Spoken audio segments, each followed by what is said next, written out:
무더운 날씨입니다. 폭우가 그치니까 이제 또 더위가 기승을 부리는 것 같습니다. 내일이 초복인 거예요. 요즘에 한낮 기온이 뭐 30도를 오르내리고 오늘 대구가 뭐 32도 이렇게 강릉 30도 넘게 지금 찌는 그런 계절입니다. 밤에도 열대야 때문에 잠을 못 이루고 그런 계절이지만 오늘 하나님께서 기도의 시간을 맞이해서 저희들을 또 불러주시고 말씀을 함께 은혜 나누러 그렇게 인도하셨습니다. 우리 성경 말씀 잠언 25장 13절 잠언 25장 13절을 제가 봉독해 보겠습니다.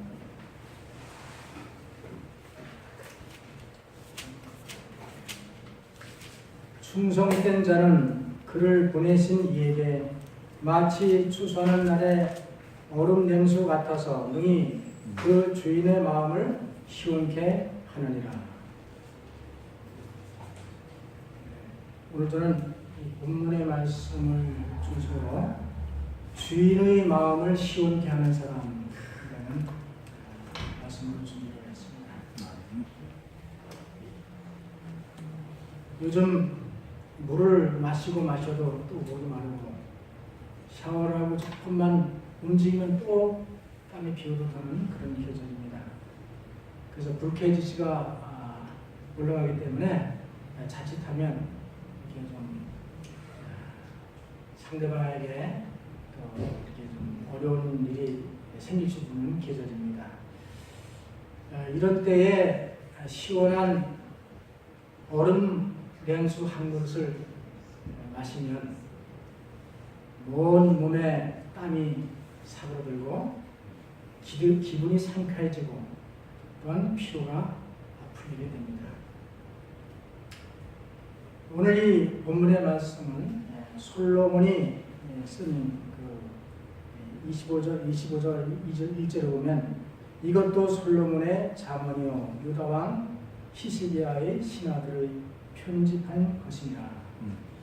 솔로몬 왕이 이 말씀을 기록하면서 우리에게 주는 기록이 있습니다. 그래서 이 내용의 말씀을 통해서 우리 마음은 시원하지만 우리 주님의 마음을 시원하게 해드리는 그런 비결을 좀 함께 나눠보도록 하겠습니다. 혹시 여러분의 그 보리타작을 해보셨나요? 보리타작.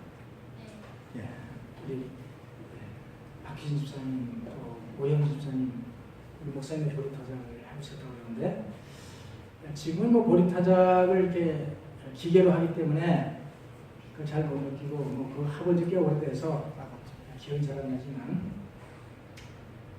보릿고개의 그 이야기를 많이 듣고 보릿고개 경험을 하신 분들이 여기서 몇 분 이렇게 안 되시는 것 같아요. 젊으신 분들은 그런 잘 이해를 못하는데 그 가을에 농사지었던 모든 곡식이 다 떨어지고 먹을 것이 없고 이제 봄에 그 여름 가까울 때 보리가 자라서 이제 그 연물지도 않은 상태에서 이미 양식은 다 떨어지고 그 보리가 나올 때까지 그것을 견디고 고통스럽게 지나는 것이 보릿고개다. 이 고개를 넘는 건 사실 굉장히 어렵잖아요. 힘들잖아요. 그런 것을 비유해서 보릿고개다 이렇게 말합니다.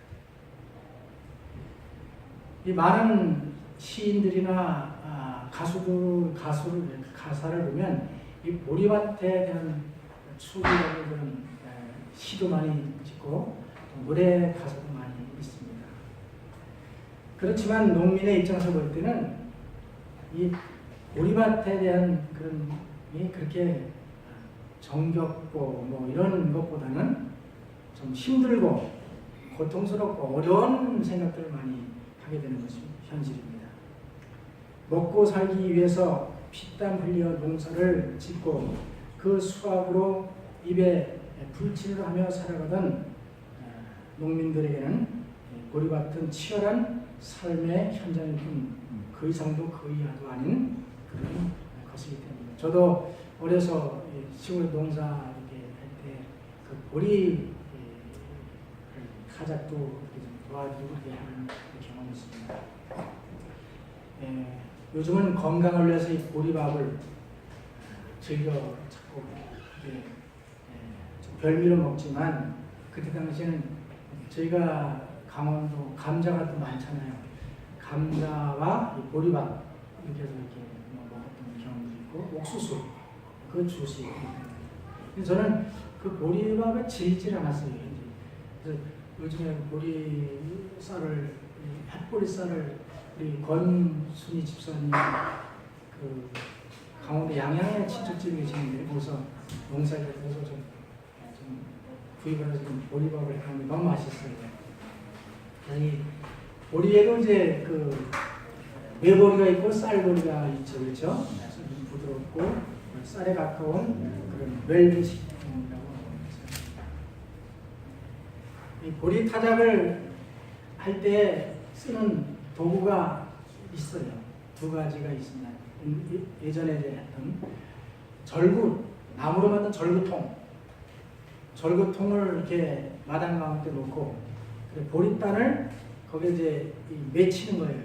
그냥 못 맺히는 거보다 이 그 끈을 묶어가지고 끈과 함께 보리단을 쥐고 이리 치고 저 치면 보리 알이 다 떨어지고 다 떨어지지 않은 보리 알이 달라붙으면은 그 짓돌리에 마당에 이렇게 쌓아놓고 그다음에 도리깨로 이제 그걸 때립니다. 도리깨질 해보셨어요? 도리깨질을 저도 해봤는데 서투르면 이 보리를 때리는 게 아니고 이 뒤통수를 냈다 치는 그런 경험도 있을 겁니다. 요즘에 보니까 철물점에서 플라스틱으로 이렇게 만들어서 팔더라고요. 이 도리깨 나무 그 막대기로 이제 알루미늄으로 하고 그렇게 해서 편리하는데 그때는 도리깨 나무는 그 물풀의 나무라고 해서 시골에 옥매이 이렇게 생긴 그걸 가지를 잘라가지고 그 다음에 긴 나무 구멍을 뚫고 거기다 이제 이렇게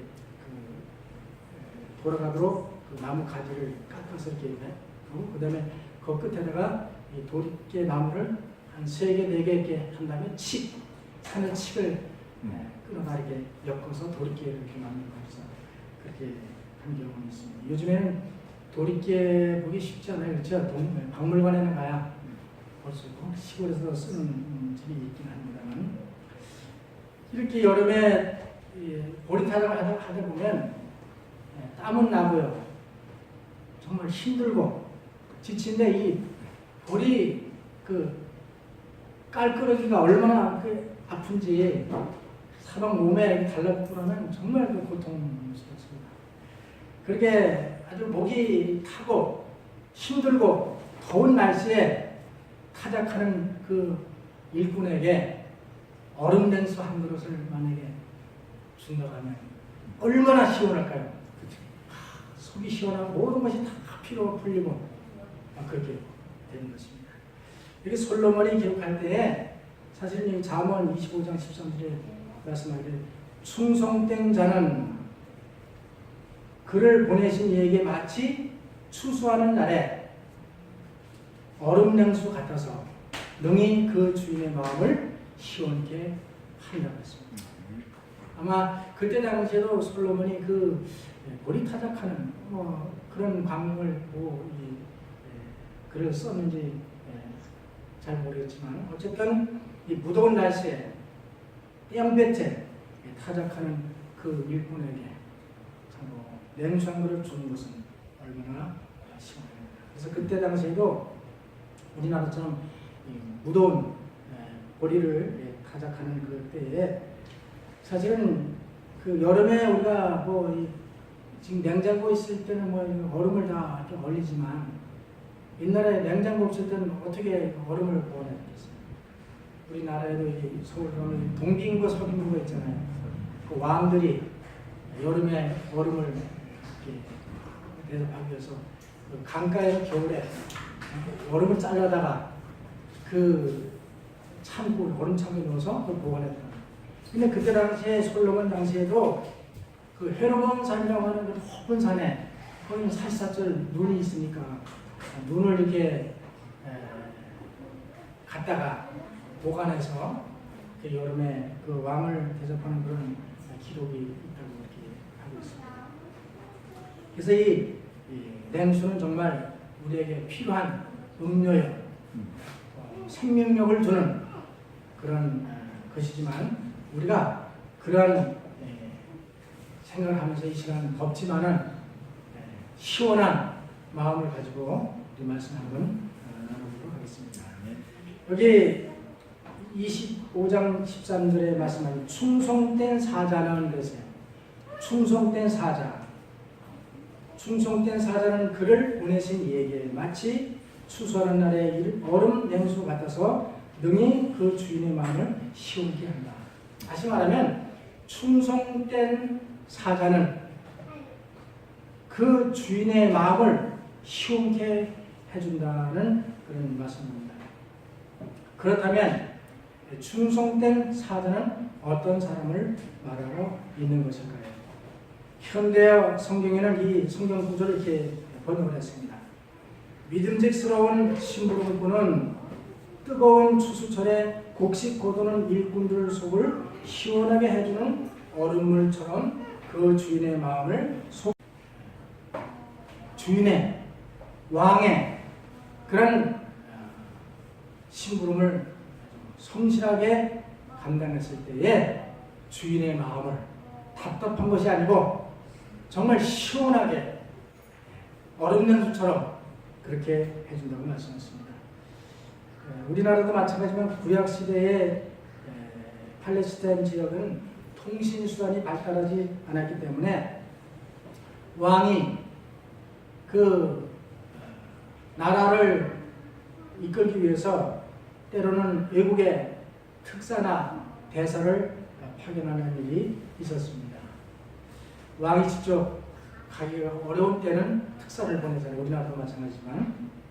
그래서 이 외교 문제는 대개는 대사나 특사들에게 의존을 했던 그런 때였었습니다. 그러나 외국에 파견된 대사들은 왕이 지시한 임무를 수행하기 위하여 전권을 가지고 먼 길을 떠나게 됩니다. 그러나 잠깐 다녀오는 경우도 있지만 대개는 몇 개월씩 걸리는 그런 일들이 있어요. 우리나라도 옛날에는 다 그렇게 했잖아요. 말 타고 가든지 그렇게 해서 그런 외교적인 활동을 했습니다. 솔로몬 왕 당시에 왕은 많은 신하들을 거느리고 있었을 것입니다.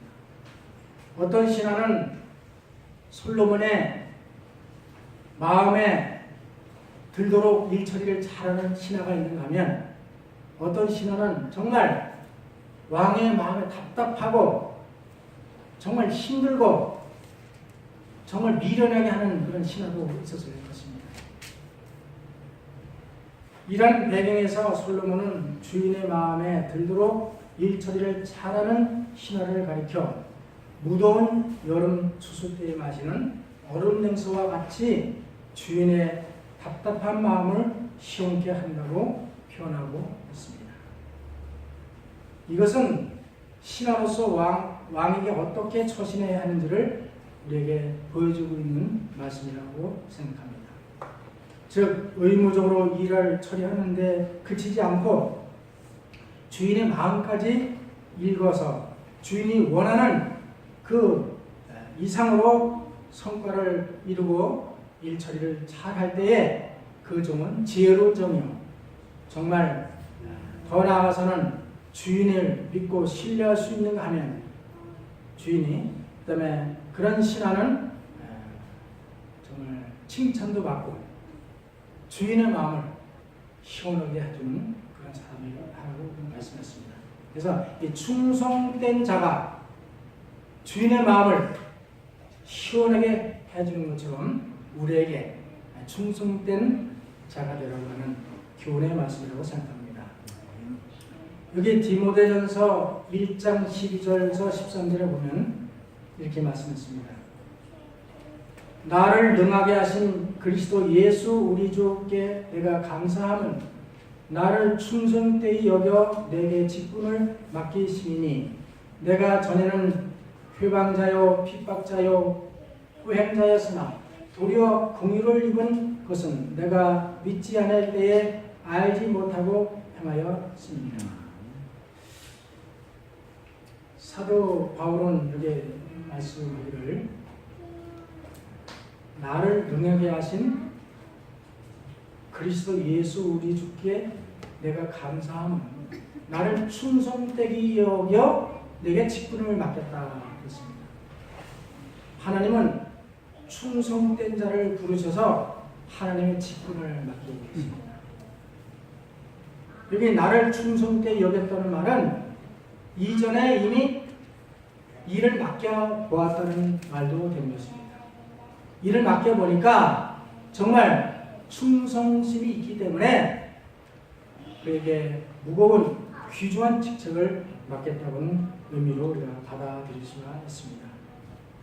두 번째로 하나님은 작은 일에 충성된 사람에게 큰 일을 맡기십니다. 우리가 뭐 직장에서도 마찬가지지만 교회에서도 마찬가지고요. 집에서도 어떤 일을 맡길 때에 처음부터 큰 것을 맡기지 않잖아요. 처음부터 뭐 회사 같으면 처음부터 신입사원에게 대표이사를 맡기지 않지 않습니까? 아마 대표 수치를 했습니다. 여기 마태복음 25장 21절에 그 주인이 이르되 잘하였도다 착하고 충성된 종아 내가 작은 일에 충성하였음에 내가 많은 것으로 내게 맡기리니 내 주인의 즐거움에 참여할지어다. 작은 일을 맡겨보고 나니까 정말 그 일을 성실하게 충성스럽게 참으로 주인의 마음에 속 시원해 잘 일을 하면 그 다음에 큰 일로 맡기게 되시는 거죠. 하나님은 그렇게 하신 거예요. 여기 열왕기하 3장 11절에 보면 여호사밧이 가로되 우리가 여호와께 물을 만한 여호와의 선지자가 여기 없느냐?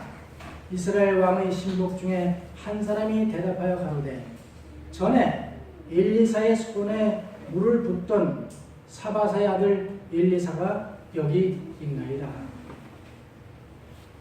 엘리야는 정말 훌륭한 선지자였지 않습니까?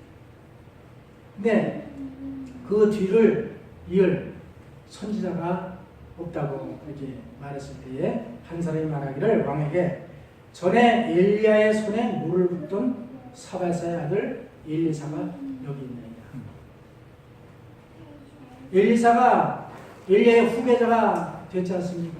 그렇게 되기까지는 엘리사가 정말 하찮게 생각하는 일을 했는데 그 일은 엘리사의 손에 물을 붓는 일을 했던 거죠. 그때 그 팔레스타인 지역은 정말 물이 귀했기 때문에 뭐 손을 씻거나 이렇게 식사를 손 씻을 때나 이럴 때는 그냥 뭐 저 대야 이렇게 놓고 쓰는 거 좀 생각도 못할 일이고 물을 떠다가 이게 조금씩 아껴서 그 손을 씻도록 하는 그런 풍습이 있었습니다. 그래서 이 엘리사가 처음에 선지자 학교에 와서 그가 한 일이 아주 하찮게 여기는 엘리야의 손을 씻을 때 물을 붓는 일을 그렇게 했다고 했습니다. 그렇게 성실하게 그 일을 감당했을 때에 여기서 추천이 됐고 그 다음에 엘리야가 그를 후계자로 부름받는 그런 특권을 누리게 되었습니다.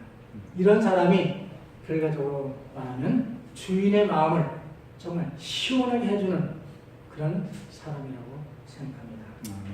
저와 우리 모두가 정말 우리에게 맡겨준 일이 남들이 볼 때는 하찮은 것 같이 보이지만 그것을 성실히 감당하게 되면 충성을 다하다 보면 더 큰 일을 맡기고 또 하나님께서 우리를 사용하시는 사실을 잊지 마시길 간절히 바랍니다. 아멘. 누가복음 26장 10절에 말씀하기를 지극히 작은 것에 충성된 자는 큰 것에도 충성되고 지극히 작은 것에 불의한 자는 큰 것에도 불의하니라.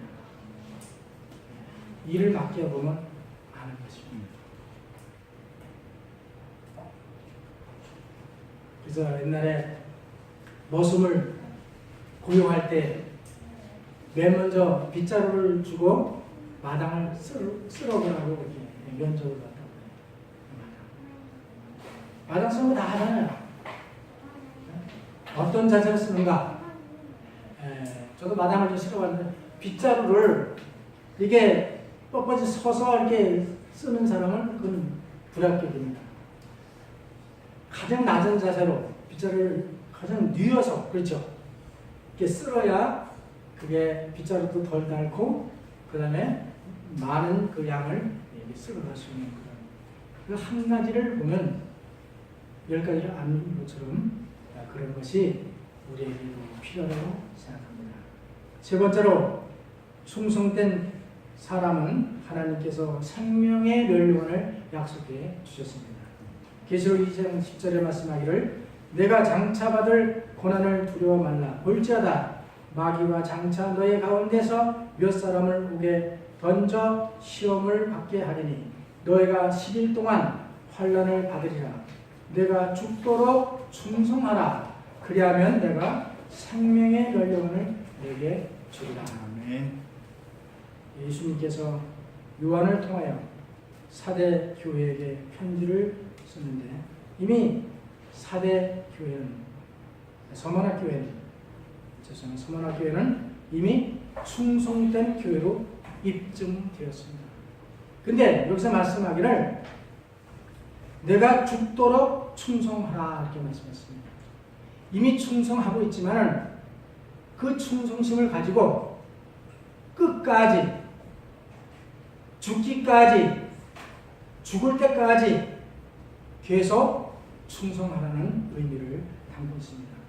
그렇게 하면 내가 생명의 멸류관을 내게 주시겠다고 약속하고 있는 것입니다.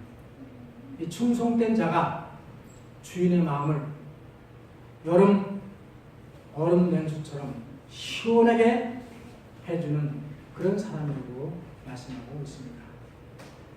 여기에 사도 바울은 충성된 사람의 특징을 여기에 또 말씀하고 있는데요. 한번 찾아보도록 하겠습니다. 디모데후서 2장 1절부터 3절에 있는 말씀을 6절에 있는 말씀입니다. 디모데후서 2장 1절 내 아들아 그러므로 내가 그리스도 예수 안에 있는 은혜 속에서 강하고 또 내가 많은 증인 앞에서 내게 들은 바를 충성된 사람들에게 부탁하라. 저희가 또 다른 사람들을 가르칠 수 있으리라. 내가 그리스도 예수의 좋은 군사로 나와 함께 고난을 받을지니 군사로 다니는 자는 자기 생활에 얽매이는 자가 하나도 없나니 이는 군사로 모집한 자를 기쁘게 하려 함이라. 경기하는 자가 법대로 경기하지 아니하면 멸류관을 얻지 못할 것이며 수고하는 농부가 곡식을 먼저 받는 것이 마땅하니라. 이게 사도 바울은 디모데에게 편지하면서 이렇게 충성된 사람의 특징 세 가지를 말씀하고 있습니다. 첫째는 디모데서 2장 3절에 내가 그리스도 예수의 좋은 군사로 나와 함께 고난을 받을지니 군사로 다니는 자는 자기 생활에 얽매이는 자가 하나도 없나니 이는 군사로 모집한 자를 기쁘게 하려 함이니라. 충성된 사람의 특징은 이게 좋은 군사와 같다.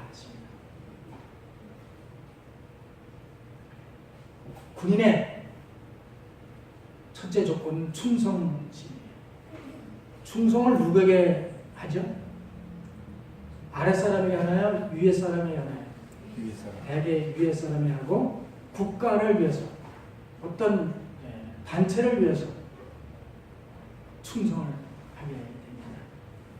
그래서 좋은 군사의 특징은 건강한 몸과, 우리는 건강해야 되지 않겠어요? 건강한 몸과 툭철한 국가관이 있어야 되고요. 그 다음에 헌신하는 마음과 충성심이 있어야 좋은 군사가 이렇게 많습니다. 우리는 그리스도의 군사로 부름을 받은 우리들입니다. 우리는 우리를 불러주신 그리스도를 기쁘시게 해드려야 할 사명이 저와 여러분들에게 있는 것입니다. 왜냐하면 우리를 불러주셨기 때문에 그분의 마음을 기쁘게 하고 시원하게 하고 그렇게 하는 것이 우리의 사명이라고 말씀하십니다. 근데 여기 말씀하기를 내가 그리스도 예수의 좋은 군사로 나와 함께 고난을 받을지니, 예수님과 함께 군사된 저와 우리 모두는 정말 이 고난을 감수해야 된다는 것입니다. 그럼 군인이 고난을 감수하잖아요. 그렇죠? 어떤 때는 정말 혹독한 훈련을 받아야 되고요. 또 강한 정신력을 길러야 되고, 또한 위협병은 적을 만났을 때에 목숨을 내놓고 그 적을 물리쳐야 되는 사명을 갖고 있는 것입니다. 그래서 이 좋은 군사는 자기 삶에, 자기 일에 얽매이지 않는 사람이라 했어요. 우리는 주님의 군사로 부름을 받은 우리 모두는 우리의 삶에 얽매여서 정말 어떤 때는 군사의 역할을 제대로 못하는 때가 저도 있고 여러분도 그런 경험이 있으라고 생각합니다. 그러나 이 무덥고 찌는 여름날일지라도 정말 예수님께서 우리를 부르신 그 부르심에 합당하게 충성심을 다해 섬길 때에 우리 예수님의 마음을 시원하게 해드리고 우리 자신도 정말 기쁨과 어떤 축복을 받게 되리라고 생각합니다. 아멘. 그리스도에 대한 충성은 다시 말하면 곧 그리스도를 위한 희생을 의미하는 것입니다. 저는 충성이라는 이 단어를 이렇게 좀 생각해 보고 싶어요. 충성이라는 단어는 많은 의미가 있지만 우리에게 맡겨준 자기의 위치를 떠나지 않고 성실하게 지키는 것이다. 그렇게 생각합니다. 그게 충성이라고 생각합니다. 사람은 다 맡겨준 그 임무가 다 다르잖아요. 그렇죠? 그렇기 때문에 그 맡겨준 임무를 성실하게 잘 그 위치에서 감당하는 것이 충성하는 것이다. 그렇게 생각을 하고 있습니다. 그래서 이 사도 바울은 충성된 사람의 특징을 군사와 같다 그랬어요. 두 번째로 충성된 사람의 특징을 운동선수와 같다고 하였습니다. 여기 2장 5절, 디모데후서 2장 5절, 경기하는 자가 법대로 경기하지 아니하면 멸류관을 얻지 못할 것이며. 우리 목사님이 이 마라톤을 참 많이 하셨는데 저는 운동을 이렇게 좋아하지만 이렇게 그런 재능은 없는 것 같아요. 근데 이 운동 경기는 특별히 육상에 대한, 그때 당시 사도 바울이 이 글을 그리고 당시에 로마나 그런 지역에서 주로 이 올림픽, 육상 이런 운동을 많이 했기 때문에 이 운동 선수와 같다고 그렇게 말씀하고 있습니다. 선수는 경기에 정해진 규칙대로 최선을 다해야 하는 것입니다. 아무리 빨리 달려서 먼저 결승점에 도착한다 할지라도 규칙대로 안 하면 그건 실격입니다. 근데 운동선수는 정말 그 규칙대로, 원칙대로 운동을 해야 가치가 있는 것이고 그에게 상이 주어지는 것입니다. 사도 바울은 그리스도의 교역자들과 운동선수들의 공통점을 강조하고 있습니다. 운동선수도 규칙을 지키고 최선을 다해 달려야 되지만은 그리스도의 일뿐인 우리도 정해진 규칙대로 하지 않으면 결과적으로는 생명의 멸류관을 얻지 못한다 했습니다. 편법을 쓰게 되면 요즘에 뭐 그런 게 많잖아요. 예? 올림픽 선수들 뭐 약물 뭐 목욕이나 이런 것 때문에 그 메달을 박탈당하는 경우가 많아요. 원칙대로 하죠. 그래서 그리스도인은 저와 우리 모두는 하나님의 법을 준수해야 되고요. 그 다음에 세상 법을 준수해야 합니다. 그래서 예수님께서도 가이사의 것은 가이사에게, 하나님 것은 하나님께 드리라는 말씀은 하나님 법을 철저히 준수해야 되지만 이 세상에 그런 법도 준수해야 된다고 말씀하고 있는 것입니다. 하나님의 말씀은 올바르게 가르치고 또한 그렇게 살아가야 합니다. 그렇게 할 때에만 이 땅에서도 복을 받을 뿐 아니라 하늘에서 승리의 멸류관도 받게 되는 것입니다. 충성된 자는, 충성된 사람의 특징은 운동선수와 같다. 그렇게 표현하고 있습니다. 세 번째로 충성된 사람의 특징을 농부와 같다. 이렇게 기록하고 있습니다. 디모데후서 2장 6절 수고하는 농부가 곡식을 먼저 받는 것이 마땅하니라.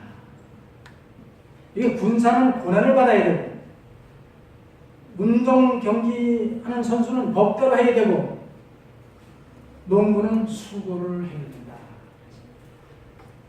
창세기도 말씀하면 내가 땀을 흘려야 식물을 먹을 것이고 필경은 흙으로 농사는 땀 흘리지 않으면 농사가 될 수가 없습니다.